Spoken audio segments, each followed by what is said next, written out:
L'actualité régionale en 8 minutes, en ce lundi 17 septembre. Bonjour à toutes et à tous et bienvenue dans cette nouvelle édition du journal.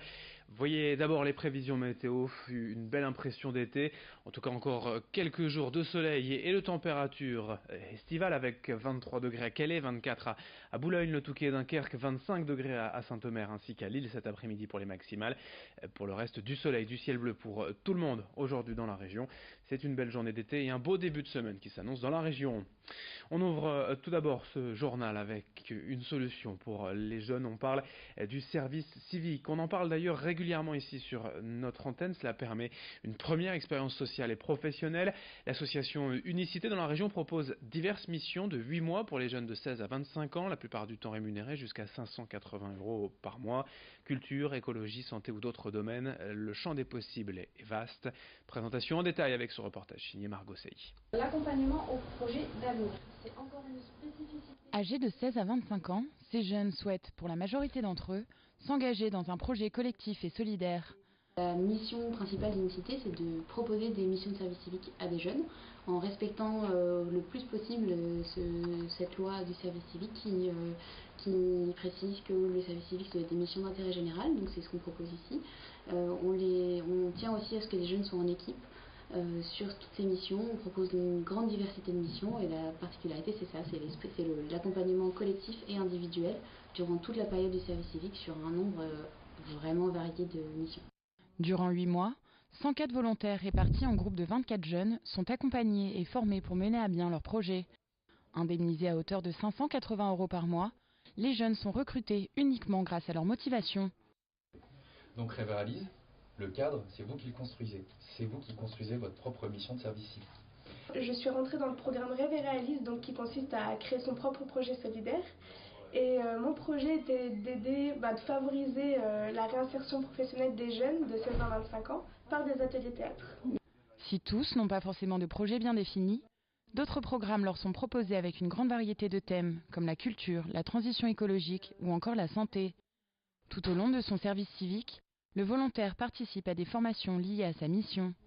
Je sais personnellement que je voudrais me mettre dans ce qui est dans le social, dans les enfants, le handicap, tout ça. Et j'ai vu que plusieurs de leurs missions étaient vraiment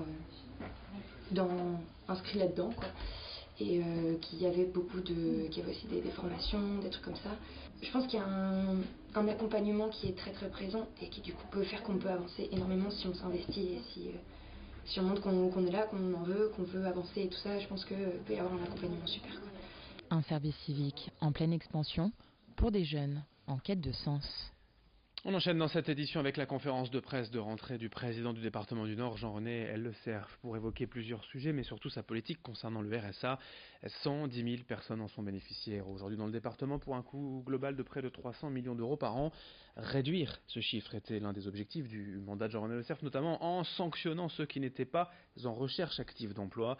Depuis son élection en 2015, 35 000 sanctions ont été prises. Et l'an prochain, les bénéficiaires du RSA refusant pour la 3e fois de suite un poste en lien avec leurs compétences et leur territoire seront radiés pendant 4 mois. Pour tous les autres, il existe tout de même des solutions, des accompagnements pour faciliter le retour à l'emploi. Explication avec Jean-René Le Cerf au micro d'Idil Gulay. Aujourd'hui, un certain nombre de grandes villes qui ont souhaité se désengager de l'insertion des allocataires du RSA. Jusqu'à présent, on contractualisait avec ces villes et c'était des personnels des CCAS qui s'occupaient globalement de l'accompagnement de nos demandeurs ou de nos allocataires du RSA. Nous essayons d'avoir dans ces maisons d'insertion et de l'emploi local des personnels qui soient à peu près à égalité des personnels de formation sociale et des personnels de formation économique. C'est-à-dire qu'on recrute auprès des entreprises, on recrute auprès de Pôle emploi des gens qui ont l'expérience d'aller contacter l'entreprise et l'expérience d'aller accompagner dans l'entreprise des personnes qui, même lorsqu'elles ont signé le contrat de travail, ont encore besoin d'un accompagnement. Autre actualité cette semaine après le World Cleanup Day ce samedi et diverses opérations de nettoyage, de ramassage de déchets dans la région. Voici mercredi 19 septembre la journée nationale de qualité de l'air. Cette manifestation a pour but de favoriser les mobilisations individuels et collectifs pour sensibiliser à l'importance de respirer un air de bonne qualité, cela va de soi, mais ça va mieux en le disant. Tout le monde est invité à participer aux événements organisés, il y en a quelques dizaines prévus dans la région avec l'APA, Association pour la prévention de la pollution atmosphérique. Pour trouver un événement organisé près de chez vous, vous allez sur le site développement-durable.gouv.fr et on écoute ensemble ces deux spécialistes de la pollution au micro de Nicolas Lebrun.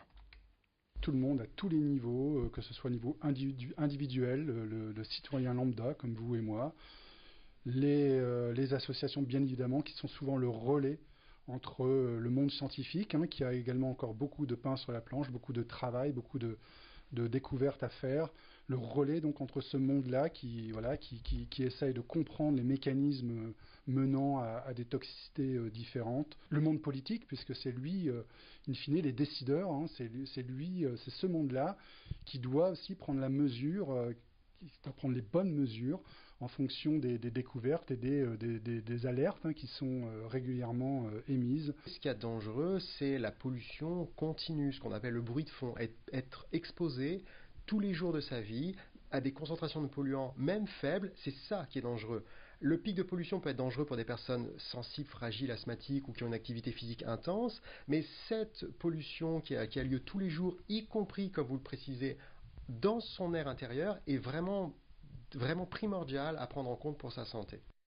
En ce lundi, c'est également le début du festival Mangelil autour d'une trentaine de chefs de la région pour cette 3e édition. Le festival Locavor fait appel à des chefs, mais installe également un restaurant éphémère à l'église Sainte-Marie-Madeleine dans le Vieux-Lille. Il y aura aussi, comme toujours, de nombreuses animations à la gare Saint-Sauveur et dans les restaurants participants. Toutes les infos sur mangelil.com. On termine ce journal avec de belles images de l'aérodrome de Merville et ce meeting aérien ce week-end. Le Flandre Lys Air Show. Levez les yeux, c'était la patrouille de France ce week-end sur des images montées par Capucine Lorange.